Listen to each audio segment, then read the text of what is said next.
అదే RTV app వార్తల్ని క్షణాల్లో చదివే అవకాశం ఉంటుంది. ఒక న్యూస్ పేపర్, ఒక టెలివిజన్ ఛానల్ మీ చేతుల్లో ఎప్పుడూ ఉంటాయి. శ్రీశైల మహాక్షేత్రానికి మహాశివరాత్రి పర్వదినాన లక్షాది మంది భక్తులు తరలివచ్చారు. అయితే వచ్చేటువంటి భక్తులకి అన్ని రకాలైనటువంటి ఏర్పాట్లు చేశారు. మనతో మాట్లాడడానికి ఆలయ కార్యనిర్వాహక అధికారి శ్రీనివాస్ గారు ఉన్నారు. సార్ చెప్పండి, శ్రీశైల మహాక్షేత్రంలో ఈ శివరాత్రి ఉత్సవాలు ఎలా జరుగుతుంది?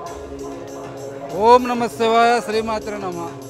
మహాశివరాత్రి బ్రహ్మోత్సవాలు 11 రోజుల కార్యక్రమాల్లో భాగంగా ఈరోజు 8వ రోజు మహాశివరాత్రి పర్వదినం. మరి భక్తులు శివనామస్మరణతో శ్రీశైల క్షేత్రం మొత్తము కూడా మారుమోగుతూ ఉంది.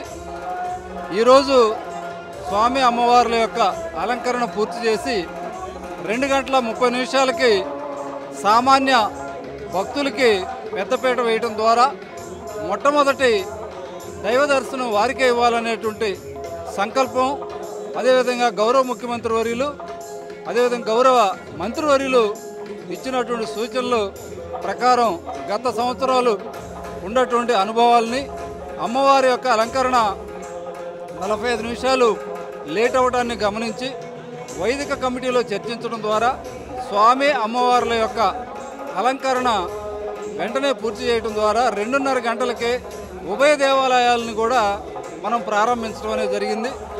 మొదటి గంటలోనే అంటే 2:30 నుంచి 3:30 గంటలోనే 5,465 మంది దర్శించుకోవడం అనేది జరిగింది.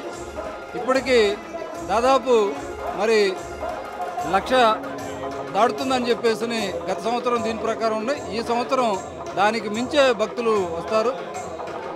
అదేవిధంగా 5 గంటల 30 నిమిషాలకు మనకు ప్రభోత్సవం వైభవపేతంగా జరిగింది. ఇప్పుడు ప్రస్తుతం ఒక పక్క పాగాలంకరణ, మన యొక్క హిందూ సాంప్రదాయంలో వివాహ వ్యవస్థలో భాగంగా పెండ్లి కుమారుణ్ణి తయారు చేసేటువంటి క్రమంలో తలకి పాగా కట్టి ఆ పాగా మీద మరి భాషికం అంటే నుదుటిన భాషికం పెట్టడం ద్వారా అప్పుడు పెళ్ళికొడుకుని తయారు చేసినట్లుగా లోక కళ్యాణం కోసం ఏదైతే స్వామి అమ్మవార్ల యొక్క కళ్యాణం జరుగుతుందో దానికి ముందు జరిగేటువంటి ఈ తంతు ఏదైతే ఉందో అది పాగాలంకరణ. భారతదేశంలోనే కాదు, ప్రపంచంలో ఏ ఒక్క దేవాలయం కూడా ఒక పక్క ద్వాదశ జ్యోతిర్లింగం, రెండో పక్క మరి అష్టాదశ శక్తిపీఠంగా ఏవి కూడా ఒకే ఆలయంలో ఉండేటువంటి దేవాలయాలు ఎక్కడ లేవు. ఆ పరంగా చూసినప్పుడు ఈ యొక్క శ్రీశైల క్షేత్రం ఒక పక్క మహిమాన్వితమైనటువంటి క్షేత్రమే కాకుండా మరి శైవ క్షేత్రంలో మహాశివరాత్రి పర్వదినాన్ని ఇక్కడ దైవ సన్నిధిలో గడుపుకోవటం అనేది ప్రతి ఒక్కరి పూర్వజను సుకృతంగా భావిస్తారు. ఇక్కడ మరి మోక్ష ధామం కింద భావిస్తారు.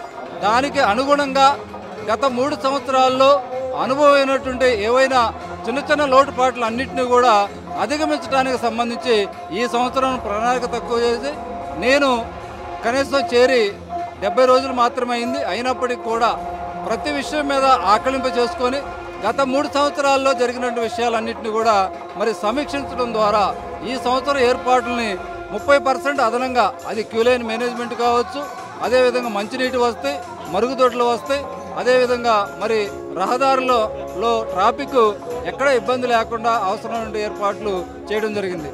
దాంతోపాటు గౌరవ మంత్రివర్యులు ముఖ్యమంత్రి గారి సూచనల ప్రకారం 4 రోజుల పాటు 23, 24, 24, 25, 26, 27 అంటే రేపటికి కూడా 50 గ్రాముల లడ్డూ ప్రసాదాన్ని భక్తులకి, అది 500, 200 ఉచితం అనేది లేదు, ఎవరు వచ్చినా కూడా ఆ క్యూ లైన్లో వచ్చినటువంటి ప్రతి ఒక్క భక్తుడికి 50 గ్రాముల లడ్డూ ఉచితాన్ని ఇవ్వడం జరిగింది.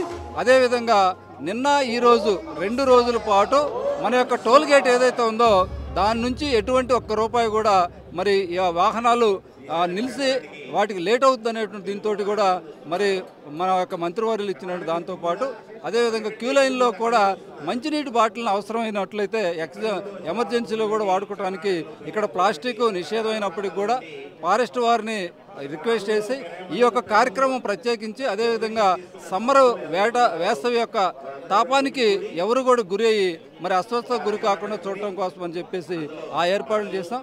ఇప్పటి వరకు అన్ని రకాలుగా మరి భక్తులు మాకు సహకరించారు. అదేవిధంగా ప్రింట్ అండ్ ఎలక్ట్రానిక్ మీడియా కూడా ప్రతిరోజు జరిగేటువంటి స్వామి అమ్మవార్ల యొక్క ఏవైతే నిత్య విశేషమైనటువంటి పూజలు వాటికి సంబంధించి బాగా కవర్ చేస్తూ ఉన్నారు. భక్తులు కూడా గత సంవత్సరం కంటే కూడా 15%, 20% వరకు కూడా మరి ఆ అంచనాకు మించి రావటం అనేది జరుగుతూ ఉంది.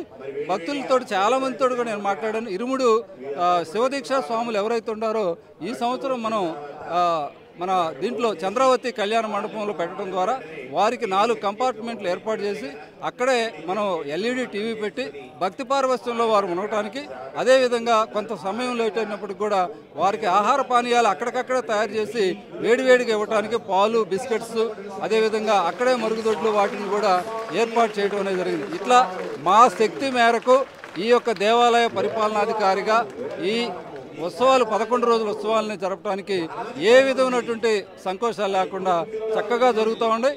ఈ పాగాలంకరణ దీంతో పాటు మరి లింగోద్భవం తర్వాత మనకు స్వామి అమ్మవార్ల యొక్క కళ్యాణంతో ఈరోజు ప్రధానమైనటువంటి ఘట్టాలు పూర్తవుతాయి.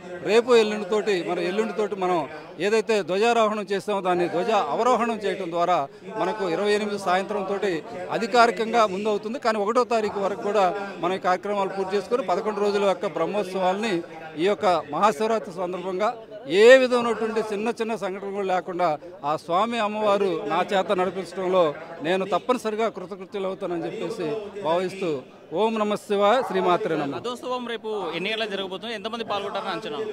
అంటే రథోత్సవం స్వామి అమ్మవార్ల యొక్క కళ్యాణం అయిపోయినాక భక్తులు చాలామంది కొంతమంది వెళ్తారు. కానీ ఉండి ఆ రథోత్సవం కోసమే ఉండేటువంటి వాళ్ళు ఉంటారు. దాదాపుగా నేను అంచనా వేసే దాని ప్రకారం అయితే ఒక 50,000 మంది దాకా కూడా చూసేటువంటి అవకాశం ఉంది. మనం దానికి అనుగుణంగా ఈ సంవత్సరం 110 అడుగులకు పైపడి మరి గంగాధర మండపం నుంచి ఏదైతే మరి నంది సర్కిల్ వరకు ఉందో వాటిని 2 వైపులా కూడా పూర్తి స్థాయిలో మరి అభివృద్ధి చేసేసి ఆ యొక్క రథాన్ని చక్కగా మరి ఇలా కైలాస వీధుల్లో తిరగడానికి సంబంధించిన ఏర్పాట్లు కూడా చేసాం. అది కూడా ఆ యొక్క కార్యక్రమం కూడా విజయవంతం అవుతుంది. లడ్డు ప్రసాదం ఉచితంగా అన్నారు, ఎంతమందికి ఏర్పాట్లు చేశారు? అంటే ప్రతిరోజు మేము 1,00,000కు తక్కువ కాకుండా మేము ఏర్పాటు చేస్తాం. అవసరమైతే మరలా తయారు చేయడానికి కూడా పోటును ఎప్పటికప్పుడు మేము సిద్ధం చేసుకున్నాం. చూసుకుంటే శ్రీశైల మహాక్షేత్రం సంబంధించినటువంటి వచ్చేటువంటి భక్తులకి ఎవరికి ఇబ్బంది పడకుండా ఉండేందుకు పెద్ద ఎత్తున ఏర్పాట్లు చేసాం. వచ్చేటువంటి వారికి ప్రతి ఒక్కరికి ఉచితంగా ఈసారి లడ్డు పంపిణీ కార్యక్రమం చేశామని చెప్పే పరిస్థితి. వీడియో జర్నలిస్ట్ చంద్రశేఖర్తో హుస్సేన్, RTV, కర్నూలు. మరిన్ని వీడియోస్ కోసం ఛానల్ ని సబ్స్క్రైబ్ చేయండి. లేటెస్ట్ అప్డేట్స్ కోసం వాట్సాప్ ఛానల్ ని ఫాలో అవ్వండి. ఆ లింక్ డిస్క్రిప్షన్ లో ఉంది.